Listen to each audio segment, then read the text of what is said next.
साल फूलतली गांव में जबरदस्त बारिश शुरू हो गई। इतनी ज्यादा बारिश कि लोग घरों से बाहर ही नहीं निकल पा रहे थे। कोई काम पर नहीं जा पा रहा था। पूरे गांव में जैसे एक छोटी सी आपदा आ गई थी। सभी अपने अपने घरों में खाली बैठे समय काट रहे थे। ये क्या, बारिश शुरू हो गई? क्या ऐसे घर में बैठा रहा जा सकता है क्या? काम पर तो जाना ही होगा। क्या कर सकते हैं, ये सब तो हमारे हाथ में नहीं है। इतनी बारिश हो रही है कि बाहर निकलना भी मुमकिन नहीं। काम कैसे करोगे? हाँ, तुम सही कह रही हो। खेत में फसल पक कर तैयार है, उन्हें काट कर लाना होगा। लेकिन ये बारिश नहीं रुक रही। पता नहीं फसल का क्या हाल हुआ होगा। हम तो छाता लेकर जाकर देख सकते हैं ना। अगर मौका मिले तो फसल काट भी लाएंगे। नहीं, इस बारिश में कहीं नहीं जाना। बारिश का पानी शरीर को लगेगा तो तबीयत खराब हो जाएगी, तब और मुश्किल हो जाएगी। इसलिए घर पर ही रहो। नहीं, श्याम ने कोई गलत बात नहीं कही। हम दोनों चलकर फसल देख आते हैं। अगर फसल नष्ट हो गई तो साल भर क्या खाएंगे, ये सोचा है। और हम तो छाता लेकर जा रहे हैं ना। ठीक है तो जाओ, लेकिन ज्यादा देर मत करना। फसल देखकर लौट आना। ठीक है, देर नहीं करेंगे। बस जाकर देखते हैं और लौट आते हैं। चल श्याम, घर से छाता लेकर आ। श्याम घर से छाता लेकर आता है। दोनों छाता लेकर खेत की ओर निकल जाते हैं। उधर गांव का एक और आदमी नवीन, जो हमेशा दूसरों को धोखा देता रहता है, वह भी इन दिनों घर से बाहर नहीं निकल पा रहा था। अरे ये तो बड़ी मुसीबत हो गई। 3 दिन से घर में बंद हूँ। ऐसा रहा तो मेरा धोखा देने का जो धंधा है वो भी ठप हो जाएगा। फिर तो भूखा ही मरना पड़ेगा। काश घर बैठे भी कुछ कमाई हो जाती। इधर श्याम और उसके पिताजी खेत में पहुंचते हैं। खेत को देखकर वे चौंक जाते हैं। दोनों का चेहरा मुरझा जाता है। पूरी फसल बारिश में बर्बाद हो चुकी थी। हाय हाय, ये तो सर्वनाश हो गया। सारी फसल बारिश ने नष्ट कर दी। अब क्या करेंगे? साल भर क्या खाएंगे? पिताजी आप मत रोइए, हम जरूर कोई ना कोई उपाय निकाल लेंगे। अब रोने से क्या फायदा? जो होना था वो तो हो गया ना। हाँ, इस फसल से ही तो हमारा साल भर का गुजारा होता था। अब नया खेती के लिए भी पैसा नहीं है। घर चलिए पिताजी, कोई ना कोई उपाय तो होगा ही। हम इस संकट को जरूर पार कर लेंगे। मन में भारी दुख लेकर श्याम और उसके पिता घर लौट जाते हैं। तब दोपहर बीत चुकी थी। श्याम की माँ उनके इंतजार में थी। अब भी मूसलाधार बारिश हो रही थी। श्याम और उसके पिताजी किसी तरह घर पहुँचे। क्या हुआ? इतनी देर कैसे हो गई? हमारी फसल ठीक तो है? नहीं, कुछ भी ठीक नहीं है। सब कुछ बर्बाद हो गया। सारी फसल बारिश में नष्ट हो गया। अब कैसे गुजारा होगा? बस यही सोच सोच कर टूट रहा हूँ। चिंता मत करो, जो होना था वो तो हो गया। अब कोई और काम ढूंढकर ये साल किसी तरह निकलना होगा। और फिर श्याम और मैं तो है ही। हम दोनों मिलकर काम करेंगे तो आसान हो जाएगा। गांव के मुखिया का घर सबसे सुंदर था, लेकिन भारी बारिश ने उसकी खूबसूरती भी फीकी कर दी थी। मुखिया बहुत परेशान हो गया। उसने नौकर रामू को बुलाकर कहा, अरे रामू, कहाँ है रे? कब से बुला रहा हूँ, कोई आवाज तक नहीं। माफ कीजिएगा मालिक, आपके लिए खाना बना रहा था। बताइए क्या जानना है? ये बारिश कब रुकेगी रे? अब तो अच्छा ही नहीं लग रहा है। इतनी महंगी पेंट करवाई घर पर, अब लगता है सब बह जाएगा। अब क्या कहूँ मालिक, 3 दिन हो गए हैं लेकिन बारिश रुकने का नाम ही नहीं ले रही है। गांव के गरीब लोग कैसे जी रहे रे, भगवान ही जाने। मैं तो उनसे मिलने भी नहीं जा सकता। एक तो तबीयत खराब, ऊपर से इतनी बारिश। ठीक है, अब तो खाना अच्छे से बना। बारिश के दिन में अच्छा खाना ना मिले तो मेरा चलना मुश्किल हो जाता है। उस रात पूरे गांव पर जैसे संकट टूट पड़ा। रात में जबरदस्त बारिश हुई। नदी नाले का पानी उफान पर आ गया था। देखते ही देखते गांव में पानी घुस गया। एक एक करके घर, तालाब, दुकानें सब डूबने लगे। सुबह किसी तरह तैरकर श्याम और उसके माँ बाप घर की छत पर चढ़े। हाय हाय, ये नई मुसीबत, सिर्फ बारिश ही नहीं, ऊपर से बाढ़ भी। सारे घर दुकान पानी में डूब गए। यही किस्मत में लिखा था शायद। हे भगवान, अब कहाँ जाएंगे, क्या खाएंगे? हमारा तो घर भी चला गया। माँ, दुख करने से कुछ नहीं होगा। पूरे गांव की हालत एक जैसी है, किसी की मदद करने भी हम नहीं जा सकते। तभी देखा कि इधर उधर से बहुत सारी लकड़ियां बहकर आ रही है और श्याम के घर के सामने जमा हो रही है। ये देखकर श्याम के पिता के मन में एक उपाय आता है। वह लकड़ियां खींच लाते हैं। ये लकड़ियों को क्यों खींच रहे हो पिताजी? घर तो डूब ही गया है, अब इसका क्या फायदा? इन लकड़ियों से जल्दी से एक बेड़ा बना लेते हैं, फिर इससे हम गांव में घूम घूम कर लोगों की मदद भी कर पाएंगे। अरे हाँ, बहुत अच्छा उपाय निकाला आपने पिताजी। फिर देर किस बात की, चलिए जल्दी से बेड़ा बना लेते हैं। बाहर में काफी लकड़ी और रस्सी बेकार आ रही है, इसीलिए ज्यादा मुश्किल भी नहीं होगी। जैसा सोचा वैसा ही किया। श्याम और उसके पिता बहकर आई लकड़ियों से बेड़ा बनाना शुरू कर देते हैं। इधर पूरे गांव की हालत एक जैसी थी। सभी लोग किसी तरह अपनी जान बचाकर अपने अपने घर की छत पर बैठे थे। श्याम के पड़ोसी गीतेश और उसकी पत्नी मालती छत पर छाता लेकर बैठे हुए हैं। अब क्या होगा, दोपहर हो गई, पेट में कुछ भी नहीं गया, ऊपर से यहाँ बैठे बैठे पैरों में दर्द होने लगा है। क्या करे बताओ, घर लौटने का तो कोई तरीका ही नहीं है। हर जगह तो पानी ही पानी है। अगर बाजार की दुकानों की तरफ जाए तो शायद कुछ खाने को मिल जाए।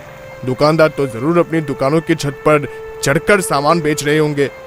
क्या किया जा सकता है? इस पानी के बीच बाजार तक जाना तो नामुमकिन है। हमारे गांव पर क्या अभिशाप आ गया है, मैं कुछ समझ नहीं पा रही।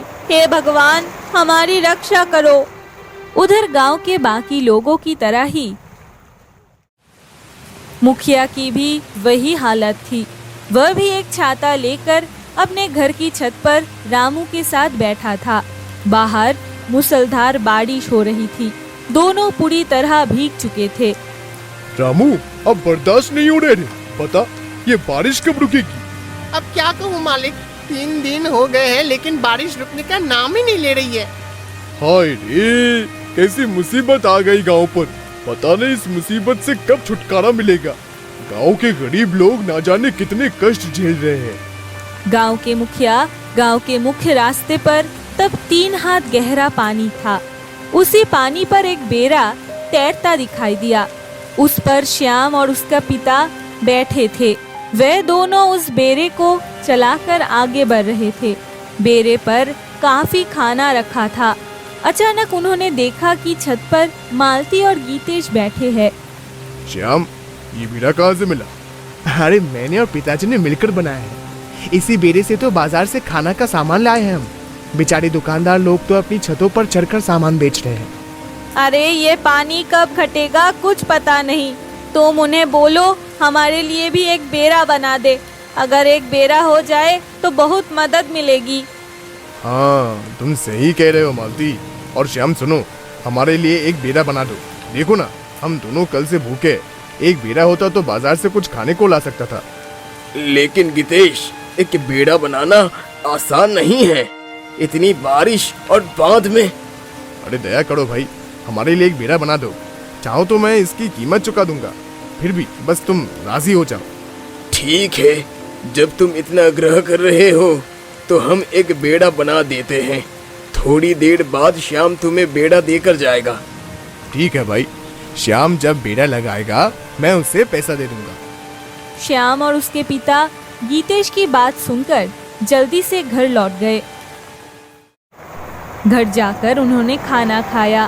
फिर श्याम के पिता ने उसकी पत्नी को सारी बात बताई। सब सुनकर उसकी पत्नी चुपचाप सोच में पड़ गई। मेरे दिमाग में एक जबरदस्त आइडिया आया है। अगर मेरी बात मानी जाए तो बैठे बैठे अच्छा कमाई हो सकता है। आप बताओ क्या आइडिया है? इस बाढ़ में गांव का कोई भी घर से बाहर नहीं निकल सकता। सबको बेरे की जरूरत है। और देखो चारों तरफ कितनी लकड़ियां तैर रही है। इन लकड़ियों से बेरे बनाकर अगर हम बेचें तो अच्छा पैसा कमा सकते हैं। हाँ, माँ ने बिल्कुल सही आइडिया दिया है। अगर अभी बेड़ा बनाए तो गांव के लोग जरूर खरीदेंगे और इसी बहाने हमारी भी कमाई होगी। फिर देर किस बात की? थोड़ा आराम करके काम शुरू करते हैं। पहले तो गीतेश काका का बेड़ा बनाना है, फिर बाकी लोगों के लिए। उधर ठग नवीन का पूरा घर पानी में डूब चुका था। इतना डूब गया कि नवीन उसके ऊपर खड़ा भी नहीं हो पाया। वह एक पेड़ की डाल को पकड़कर बैठा था। नीचे लहराता हुआ पानी। हाय हाय हाय हाय हाय, ये कैसी मुसीबत है। इस डाल पर और कितनी देर बैठा रहूंगा। हाथों में तो जान ही नहीं बची। अगर एक बार गिर गया तो सब खत्म। पेट में भी कुछ नहीं है। कैसी हालत में फंस गया हूँ। सुबह से दोपहर हो गई। तभी शाम को देखा गया, जो 2 बेरे बांधकर गीतेश के घर की ओर जा रहा था। उसे देखकर गीतेश और मालती बहुत खुश हुए। लो काका, तुम्हारा बेड़ा तैयार है। अरे मैं भी तो पैसा हाथ में लिए बैठा था श्याम। लो ये पैसा रखो। इस संकट में तुमने जो मदद की वो मैं कभी नहीं भूलूंगा। अब सिर्फ आपकी मदद से काम नहीं चलेगा काका। हम और भी बेड़ा बना रहे हैं। लगता है इस बार अच्छी बिक्री होगी। बहुत अच्छा काम किया श्याम। गांव के लोगों की मदद भी हो रही है और तुम्हारी कमाई भी।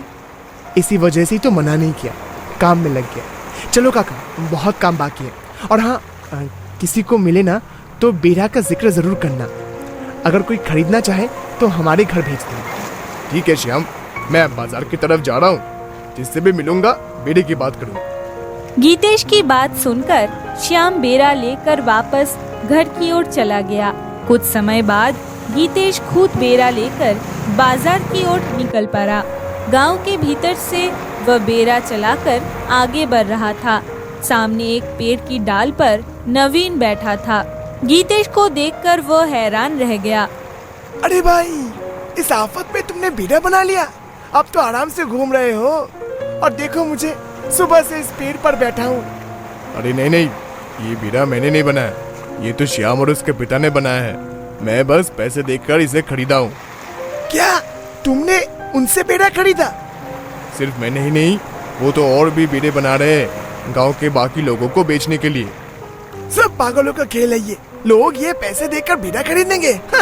इन लोगों का कोई भरोसा नहीं है। वो तो मैं क्या कहूँ, लेकिन लगता है उनके बनाए बेड़े की अच्छी बिक्री होगी।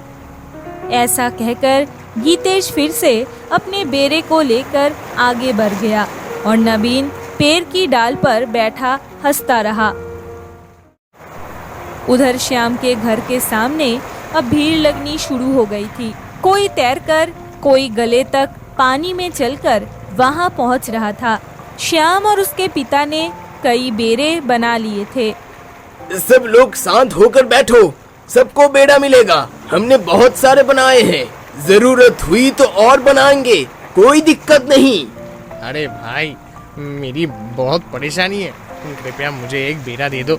जितने पैसे लगेंगे मैं दूंगा, पर इस संकट में मेरी मदद करो। अरे काका, ऐसे क्यों कह रहे हो?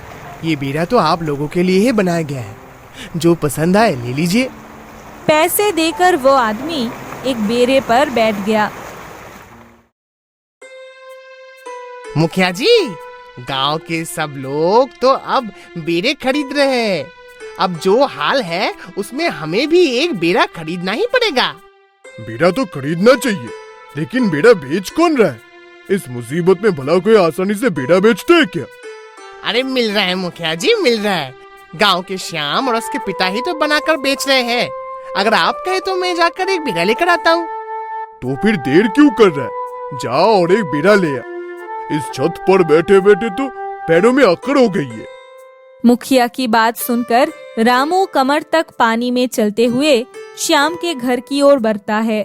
उधर श्याम के घर से अब भी लोग बेड़ा खरीदकर जा रहे हैं। नवीन अब भी उस पेड़ की डाल पर बैठा हुआ है। नीचे से एक आदमी बेरा लेकर जा रहा होता है। वह नवीन को देखकर चौंक जाता है। अरे नवीन, तुम अब भी पेड़ पर बैठे हो? गांव के सब लोग तो श्याम के बेड़े खरीद चुके हैं। तुम भी उतरो और एक बेड़ा खरीद लो। क्या कह रहे हो? गांव के सब लोग बेड़ा खरीद रहे हैं? तो फिर श्याम और उसके पिता तो अच्छे पैसे कमा रहे होंगे। हाँ, जरूर कमा रहे हैं, लेकिन इस संकट की घड़ी में वो गांव वाले की मदद भी तो कर रहे हैं। यही सबसे बड़ी बात है। जो पैसे मिल रहे हैं वो उनके मेहनत की कीमत है भाई। हाँ हाँ, समझ गया। तुम जाओ, मैं देखता हूँ क्या करना है। व्यक्ति के जाने के बाद नवीन और ज्यादा जलने लगता है। तभी रामू श्याम के घर पहुंचता है, जहां अब बस थोड़े बेरे बचे थे। अरे रामू काका, आप? अच्छा खासा व्यापार चल रहा है लगता है। इतने लोग आ रहे हैं और बेड़े लेकर जा रहे हैं। जी काका, बहुत सारे बेड़ा बेच दिए। अभी और भी बनाने होंगे। दरअसल जो है वो सबको नहीं मिलेंगे ना। यहाँ के सारे बेड़े अच्छे हैं, जो पसंद आए ले लीजिए। ठीक है, ये पैसे रखो, मैं एक बेड़ा ले जाता हूँ। इतना कहकर रामू पैसे देता है और एक बेड़ा लेकर चला जाता है। अब तक श्याम और उसके परिवार ने अच्छी खासी कमाई कर ली थी। देखा ना, मेरी सलाह से इस आपदा में भी हमने इतना पैसा कमा लिया। हाँ, ये बात हमारी दिमाग में नहीं आई थी। अब जब बात चल ही गया है तो इस पैसे से हम खेत पर से जोत सकेंगे। चलिए पिताजी, हमें और भी बेड़े बनाने होंगे। अभी भी सबको नहीं दे पाए हैं ना। उधर रामू बेरे पर बैठकर नवीन के पैर के नीचे से गुजर रहा था। वैसे ही श्याम की कमाई देखकर नवीन पहले से ही जल रहा था। अब रामू को बेरे पर जाते देख वह और चौंक गया। क्या रामू भाई, आखिरकार तुमने भी श्याम से बेड़ा खरीद लिया? अब क्या करता नवीन, मुखिया जी सुबह से छत पर बैठे हैं। उन्हें बहुत तकलीफ हो रही है। अब इस मुसीबत में भला कौन ऐसा बेड़ा बनाएगा और बेचेगा? वो तो ठीक ही है। तो फिर तू ऐसा पेड़ पर क्यों अटका है? अरे जा जाकर एक बेड़ा खरीद ला। मैंने देखा अभी कुछ बेड़े बाकी हैं वहाँ पर। हाँ जाऊंगा। तुम जल्दी से बेड़ा लेकर मुखिया जी के पास जाओ, नहीं तो वो फिर से गुस्सा हो जाएंगे। नवीन की बात सुनकर रामू जल्दी से बेड़ा लेकर चला जाता है। नवीन अब और भी ज्यादा गुस्से में जलने लगता है।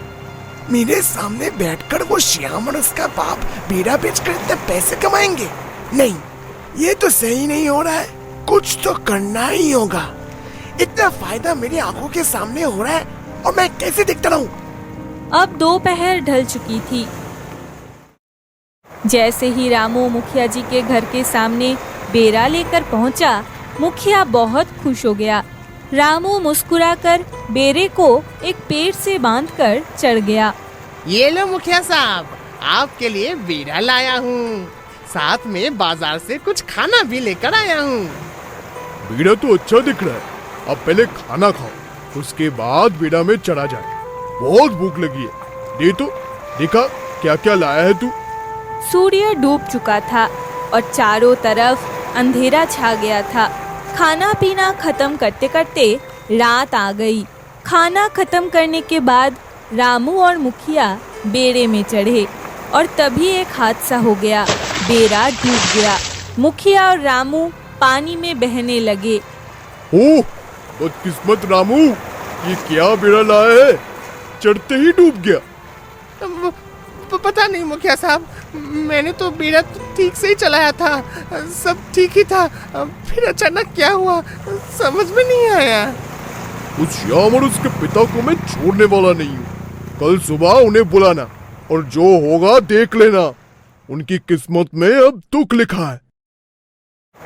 अगले सुबह बहुत जल्दी श्याम और उसके पिता को मुखिया ने घर बुलाया। मुखिया अभी भी घर की छत पर बैठा था, पूरा भीगा हुआ और गुस्से में कांप रहा था। ये देख श्याम और उसके पिता डरे हुए पहुँचे। मुखिया साहब, अचानक क्यों बुलाए? क्या कुछ हुआ? घर पर तो काम बहुत पड़ा है।